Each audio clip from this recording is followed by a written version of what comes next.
So this is the HP Pavilion DM1Z, and as you guys could tell, it's an 11.6 little notebook. I mean, this laptop kind of like mediates in between them both. I was really surprised at the quality of the keyboard and the quality of the product. Actually, this is the first AMD processor that also incorporates a AGP, which is basically also the graphics. It's all incorporated into one microchip, and they all share the same die. It's a 1.6 gigahertz processor. I have 8 gigs of RAM on mine, so that means I get like about 384, 386 megabytes of RAM. Depending on how much RAM you put into your system, it depends how much megabytes are dedicated to the video. Now the trackpad, I was really surprised because coming from a MacBook Air, this is really a setback. I wish that the trackpad was a little bit bigger as far as height. Um, it does. It's kind of, I don't know. It's kind of funky sometimes. The cool thing is that, yeah, if you put your finger both, yeah, and if you scroll it from side to side, you're gonna get a middle scroller. Coming from a Lenovo and a MacBook Air, like I said before, this keyboard definitely has certain advantages. The Wi-Fi dedicated button and the mute buttons are really good. As far as not having to look for anything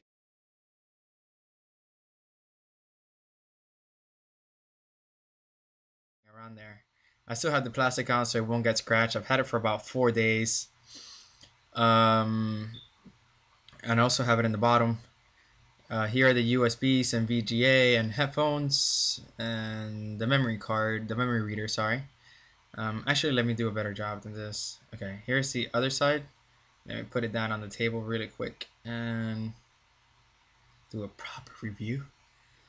Alright, so to the right, we see the USB. That's the only one in that side.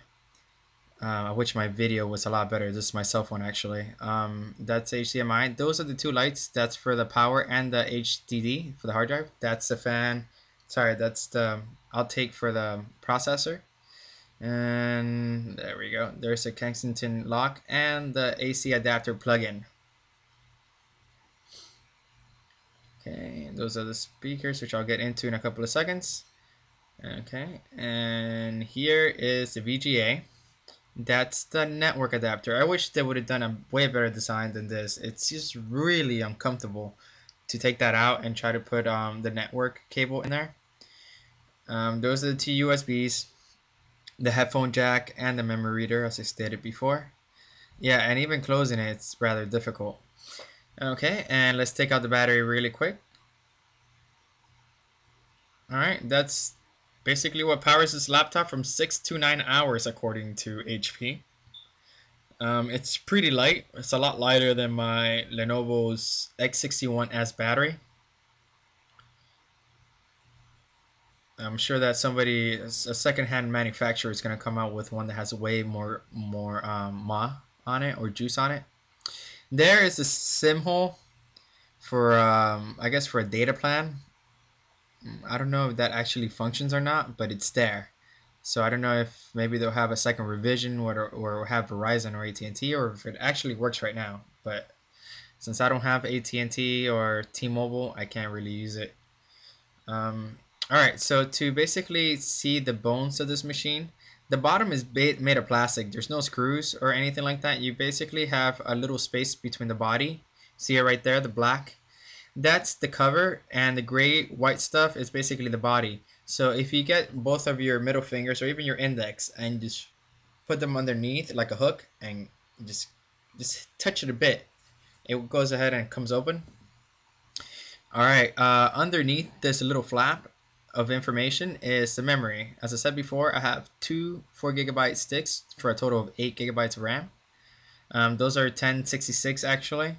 This computer, unfortunately, due to the controller, only takes it doesn't take dual RAM, dual channel. It's only single channel. This is the hard drive. From my understanding, is that there's enough space there for rubber bushings or spacers, so it doesn't vibrate as much. I'm going to change it soon to a 128GB. That's for the mini PCI. I don't know if some people were commenting about putting a 16GB like little PCI hard drive in there, but I don't know if it'll function, and I really don't want to spend the money on buying one and it not working. So I'm just gonna leave that how it is. If anybody has good luck, please let me know. There is your HP and Windows key. That's the Bluetooth and wireless, which is really small. I've never seen one so small. On the right is the fan, as you can see.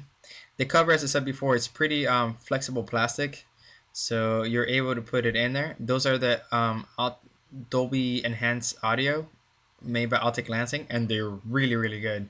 I could safely say better than the MacBook Air's speakers on a 11.6-inch edition, and way better than Lenovo's X series speakers.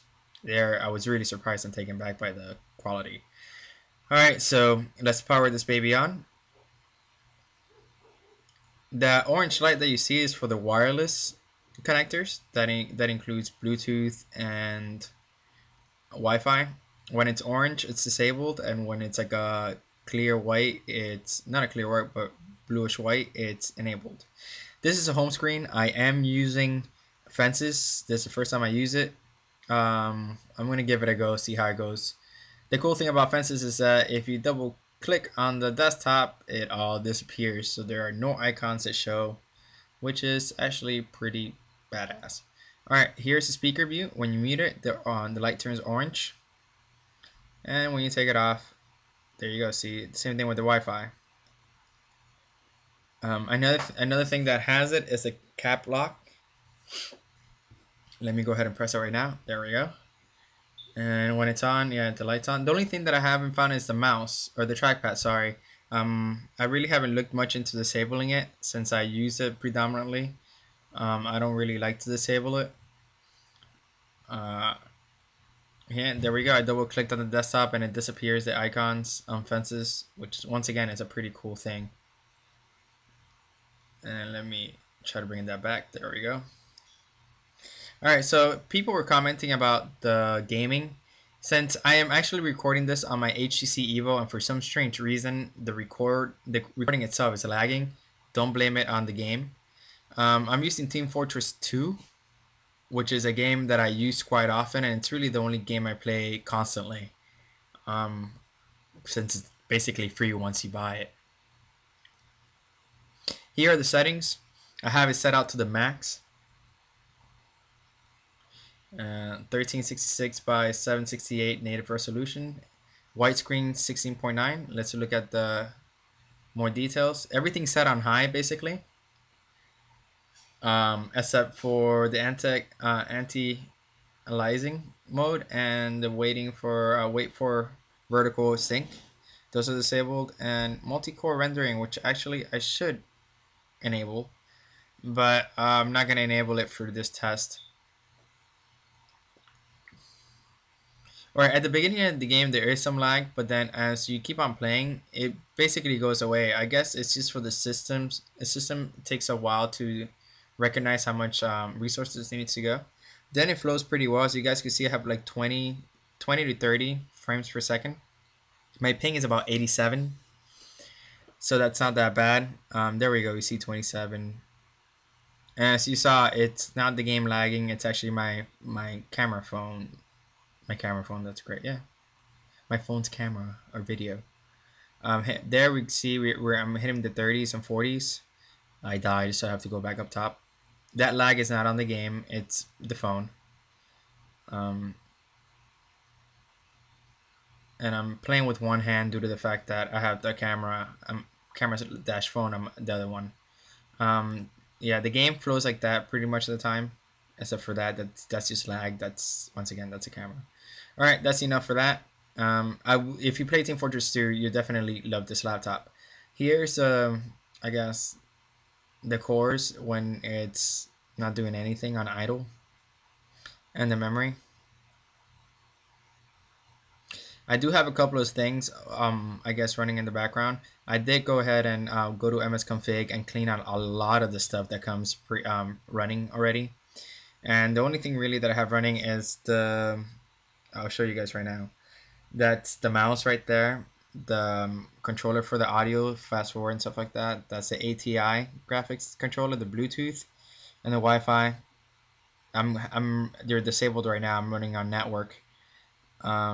That's Windows. I have to do a backup thingy. That's Komodo antivirus and firewall.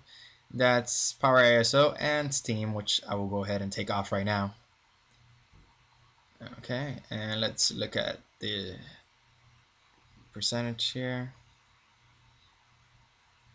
And it's basically about the same as before. I mean, like a 9 to 10% CPU usage. The memory is still the same. And that's basically about it. I was really surprised by the quality of the machine for such a cheap price or such a low price. The screen is completely beautiful. It runs really fast. Sincerely, coming from a MacBook Air immediately, this machine is very comparable in at least in power. The MacBook Air does edge it as far as CPU, and from my understanding, based on tests on graphics, but not by a lot. So definitely worth the price.